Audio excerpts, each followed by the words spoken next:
Everything we're teaching is designed for children 10 and below, but everything we're teaching also can apply to the adolescent. It's just different examples in the adolescent book. Well, hello, everybody. This is Mr. Glenn and Mr. Denver Singletary, and we are going to get started coaching and teaching Loving Solutions, which is designed for parents with children 10 and below. The book says 10 to 5, but I know for a fact that Mr. Denver started training his kids before they were 5. And therefore, the principles we're going to talk about as we go through Loving Solutions is going to be good for any child. Once they stomp their foot and say no, then now it's time to start training. And I believe you're going to be way ahead of the curve when these kids get into middle school and certainly into high school, because if they're not trained before they get into middle school to respect you, to obey you, to honor you, I can guarantee you one thing: you're going to have a battle on your hands. And we don't want you to get to that point. So, as we get into this curriculum, it was developed by the Parent Project. It came about years after Parent Project started teaching the curriculum for adolescents. And somebody said, why don't you put one together for younger kids? And that's exactly what Bud Fry and Dr. Roger Morgan did. So let me go ahead and get into our first slide.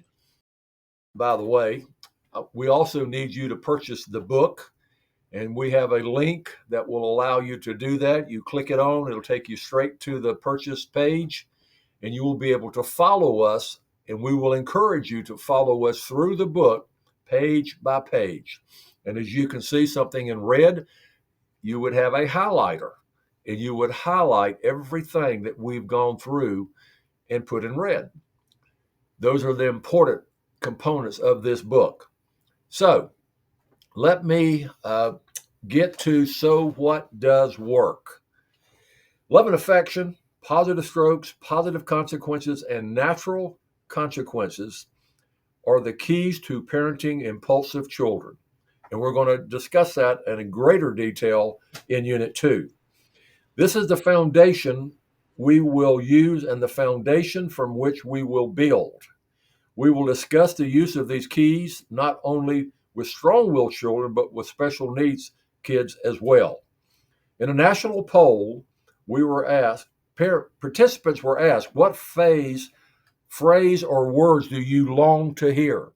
The number one answer, guys, was I love you. The second most powerful response was you are forgiven. And the third answer surprised most readers is supper ready? Uh-uh. Oh, yeah. When those youngins gets home, when daddy gets home, it's supper better be ready. Well, if we think about it, these phrases create a strong framework for parenting because love is the foundation for our relationship with our children. Let's begin with a parent's expression of love and affection. Any comments before I move on, Denver? Well, the scripture says that we was born in sin and shaped in iniquity. That means we have a sin nature, and bad things children will naturally learn and gravitate to. Our job is to simply love them through the process. Don't let what they do determine how we feel about them.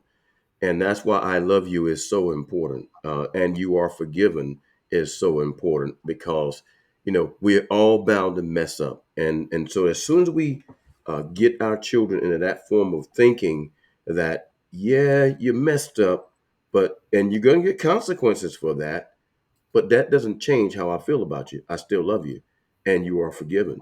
And we just move on from there.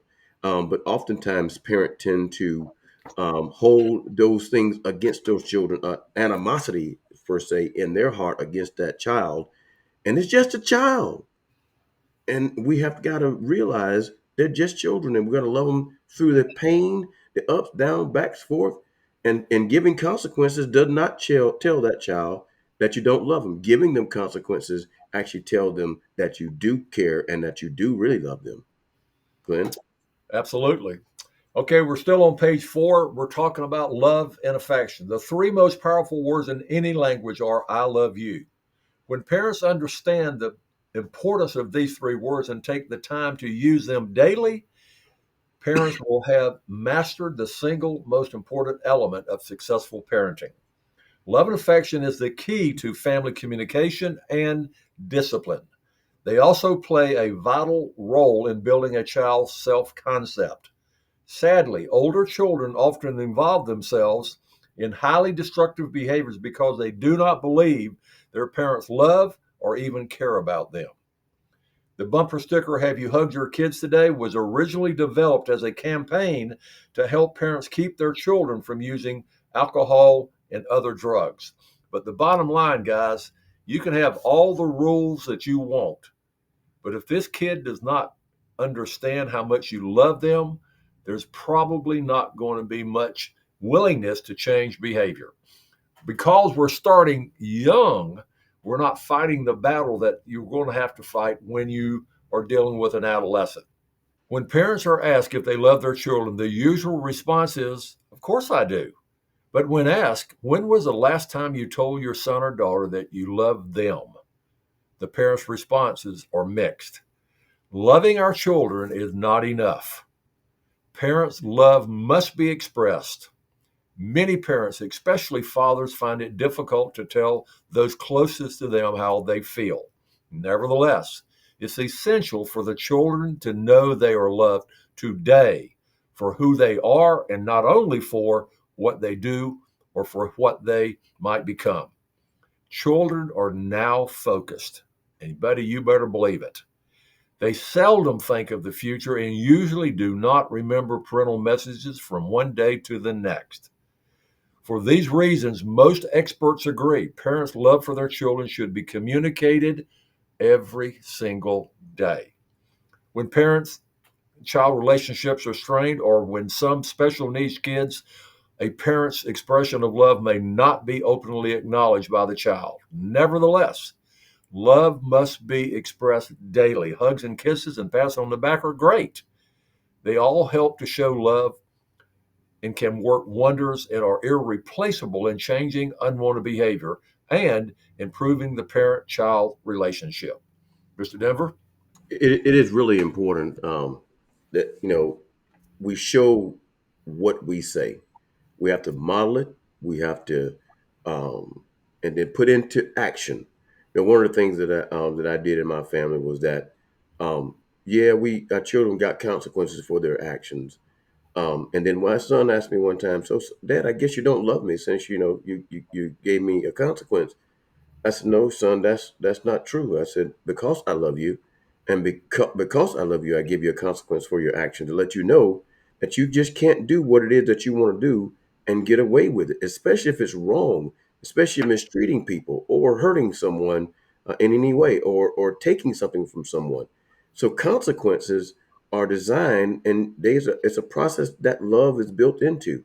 Many times we of today's week standard, we've gotten, "Oh, if you give me a consequence, you don't love me." That's the mindset of our young parents today. We just got to agree with what the child says or does. Kinder, gentler parenting is absolute utter nonsense. And so love sometimes takes on a tough form, and that's just grassroots parenting. It's always been that way. Um, so we've really got to take on board the fact that if we intend to change the trajectory of today's family, we've got to go back to the basics. You know, loving through action and showing this love, not just in our actions, but also walking it out every day through our own lives. In other words, you model the behavior you expect from your child. Absolutely. And don't forget, guys, when you see something in red, you are to highlight that if you're following along with us. And I really want to encourage you to get the book. There is so much information in here that's going to be your go to book in the future. I'm on page 5 in your book, the last paragraph at the top before the poem.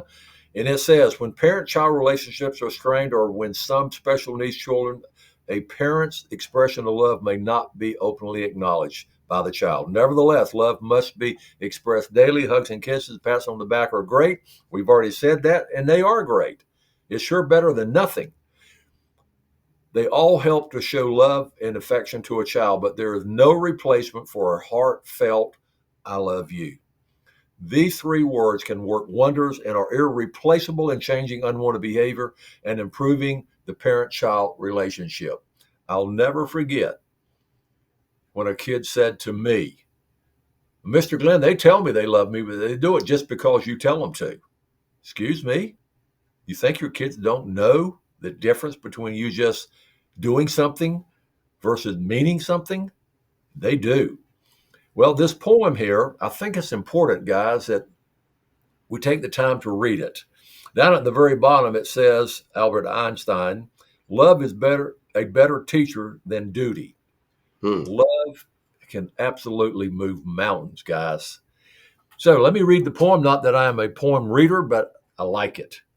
Parents plead to heavens for some guiding light to give them strength and help them sleep at night. Those prayers are answered so that parents will know that they are the guidance to where their children go. Parents guide with rules, with love, and with hope, with strength and with courage, which helps kids to cope. Parents say to kids daily just how much they are loved, even when kids are errant and they've pushed or shoved. Parents don't sit in silence, stand straight and proud. Tell your children you love them. Say it clear, say it loud. For no matter their faults or the wrong kids may do, your love and affection will bring them closer to you. And guys, those are simple words, but when you mean what we just read, it will absolutely be so powerful for your kids, because for some reason they tend to think we're too busy for them. We don't care about them. As Mr. Denver said, there has to be correction when it comes to dealing with kids making bad choices. If you don't correct them, which goes right back to the workplace, if you are a supervisor or owner of a company and you don't tell your employees what they're doing wrong, they can't fix it. So they have to know, and children are absolutely no different. So now we're going to be on page eight. Glenn, let's face it. We get upset with children because sometimes they do things that are naughty, and we really don't have to really play that out in our head.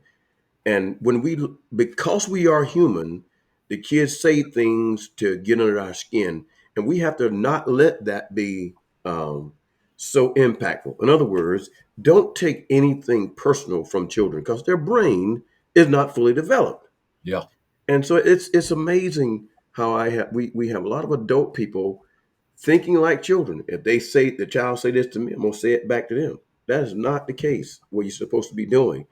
You really got to put some effort into not taking things personal and loving that child no matter what, through all their issues, ups and downs. And when you show that to them, it'll modify their thinking.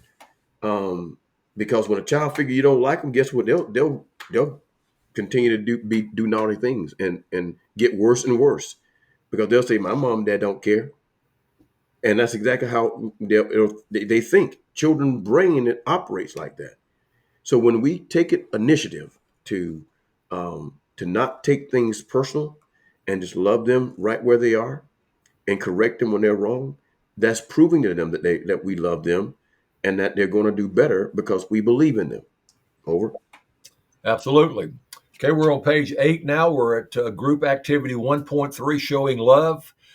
Guys, the activities here are designed to strengthen what we've already been talking about. So in this activity, we are to take a few minutes to list or draw examples of ways parents can convey love and affection to their kids. Remember to follow the ground rules for working in groups. Well, our group is online, so we don't have those rules to follow, but the bottom line is we do want your participation. So the first example is saying, I love you. That is the best You can use sticky notes. There's no doubt about it. You can use anything that helps your kid feel like you recognize them. But the bottom line is saying you love it will never be the wrong thing to do.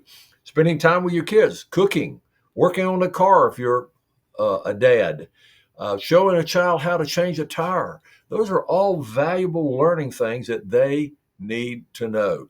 Simply spending time. Hey, I don't know about you, but I'm not too much into video games. But dadgummit, if your son is, I would suggest you spend a little time with them. Learning what they like, what they want to do, makes it so much easier to build this love relationship that is going to last forever if you do it right. If you don't do it right, you might have some real problems when these kids get into middle and into high school. So do the activities as we move through this curriculum. You know, Glenn, there's nothing greater than your children rising up and calling you blessed and loving on you because you love Yeah. them the right way. I was out of town with one of my younger boys this weekend at a camp out, and I was gone for 4 days. And this morning, when my oldest son came to drop off my grandbaby, he comes in, and he's asking where dad is. And he comes in and he grabs me and gives me a hug. I'm laying in the bed. He reaches down and grabs me and give me a kiss on the neck. You know, that's priceless, man. I mean, so when we just learn to love unconditional, you know, through our actions and not just with our words, it will translate into the lives of that child more so than ever before. It makes a huge difference. But because we think we're going to be a one and done with it, oh, I told him I loved him years ago. No, it's got to be a consistent process, a Yeah, consistent showing process. absolutely. Okay, we're on page 8, still the point. And by the way, we're going to be highlighting the last few sentences. There are probably hundreds of ways parents express their love and affection to their children on a daily basis. Some ways are more effective than others. Just getting out of bed and going to work for the family can be an expression of love, no doubt. But your kids may not see it that way. But what do your children recognize as love? Some items on our list are expected by children, like I just explained, and seen by them as our duty, not our love.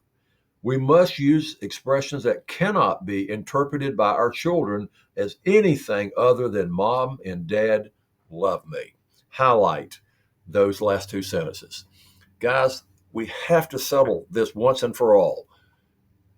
Everything we do is simply because we love them and we want only the best for them. And when we do that consistently, I promise you, you're going to see a different kid. Last paragraph on page 8. One parent said that when he buys something special for his son, the child recognizes the gift as an expression of love. Another child may see that same gift as his right. Dad's job is to buy me stuff. Based on this concept, a parent must deliver effective messages of love. Again, children must be able to clearly hear the message: Mom and Dad love me. When you can go to sleep at night and your kids absolutely know that they are loved, they're going to sleep better, and so will you. Activity 1.4 on page 9. Working with your group? Nope, just me in Denver. List 3 parental expressions of love that cannot be mistaken as anything other than you love them. Well, we've already written those for you, but you want to fill in the blank in your book. Number 1, a verbal I love you. Number 2, a written I love you. Yep. Sticky notes, put them on the mirror in the bathroom, put them on the refrigerator, put them in their lunch bucket, whatever. And then the third one, sometimes a little hard for boys to accept this, particularly the older they get, but hugs and kisses. It always works. I can remember a dad.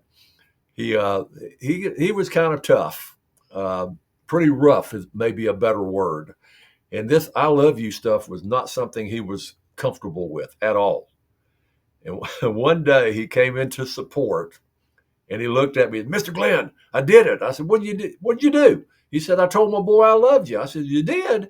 He said, yeah. I said, how'd you do it? He said, hey, dude, I love you. Ah, That was at your church, by the way, Denver. But of that course, was a of course. long, sounds like one of the guys that would go to your church, right, Denver? Oh yeah, yeah. But whatever it takes, guys, this is so important that they understand without a doubt that you love them. On page 9, um, the point. These three expressions of love will be recognized by every child. Remember, when parents are frustrated, the words I love you are spoken less and less. For the parents who are able to put their frustrations aside long enough for a heartfelt I love you at bedtime, change will be less painful. Without open displays of love and affection, discipline, structure, communication, and the family itself will absolutely suffer greatly. It's work, guys. I know they're frustrating. I know they're disappointing. But the bottom line is, well, I think the Bible says something about not going to bed angry. Yeah. You know what? Amen. And we definitely don't want to do that with our kids. It's just, they need to go to sleep at night knowing that, yeah, it was a bad day, but mom and dad haven't given up on me. And when they know that, they will sleep better. They'll perform better the next day at school. I guarantee you, it'll pay off in the long run. Positive strokes. I can live for 2 months on a good compliment. Mark Twain, a wise man. Parents should recognize or give positive strokes to their children when they catch them doing something right. And guys, you got to catch them. You've got to be looking for those things to pat them on the head and say, hey, you did a great job. I saw that. I saw you turn the light out. I saw you put the toilet seat down. If you got women in the house, and most of us will, because somebody, probably a woman, brought us into this world. Bottom line is, you got to be willing to find something good. On page 10, we're talking about examples. A parent sees his or her child reading a book instead of playing video games. A parent who wanted to increase the time the child spends reading might say, it makes me smile to see you reading. This type of recognition or positive stroke increases the chance the child will read again in the near future. A parent asks, why should I give my child a positive stroke for doing something he's supposed to do anyway? We could only think of one reason, one answer, because you want your kid to keep doing it.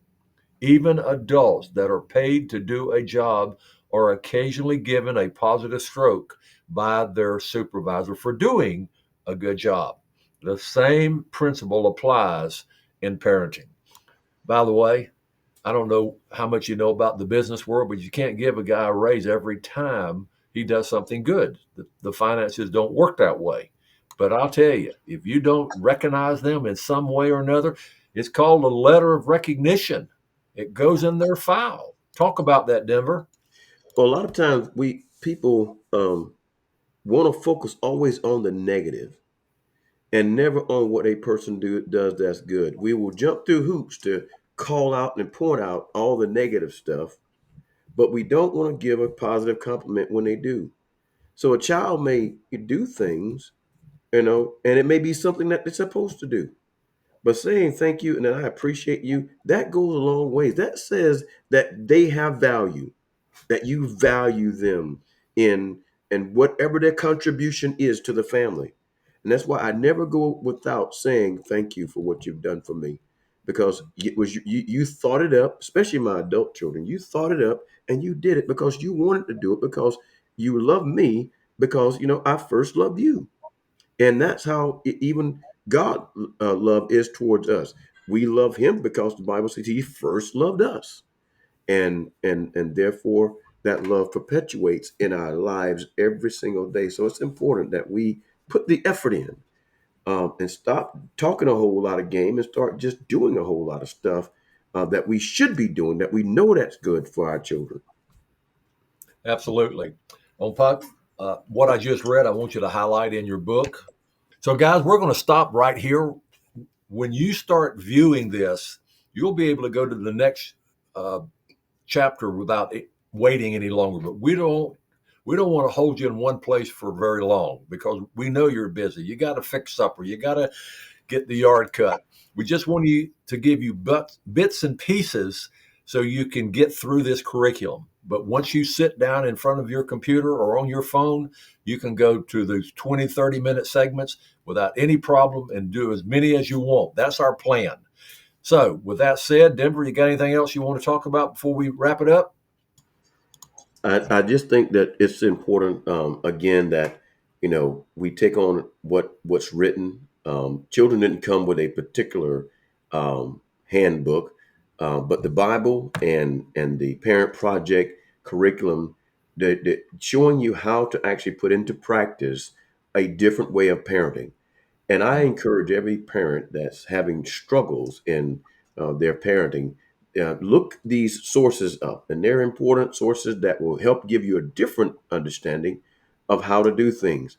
And there's no one size fits all parenting. We know this, but you also have to understand that you are capable of doing something different. If what you're doing now is not working and behavior is not changing, you got to try something different. Just like I think the author said, if you keep trying to do the same thing over and over and expecting a different result, that's the height of insanity. So we're trying to give you offering you a different way of doing parenting in this 2025. Absolutely. It's changed so dramatically, guys, and we're going to bring a lot of good information to you over the next few months. The only way you're going to get that is being involved in our YouTube channel. That's what you're watching right now. This is where we're going to put this information out. So encourage other young families at your church or where you work to go to this channel. I promise you, you're not going to be wasting your time. Okay, guys, thanks for it, your time, and we will see you later. God bless.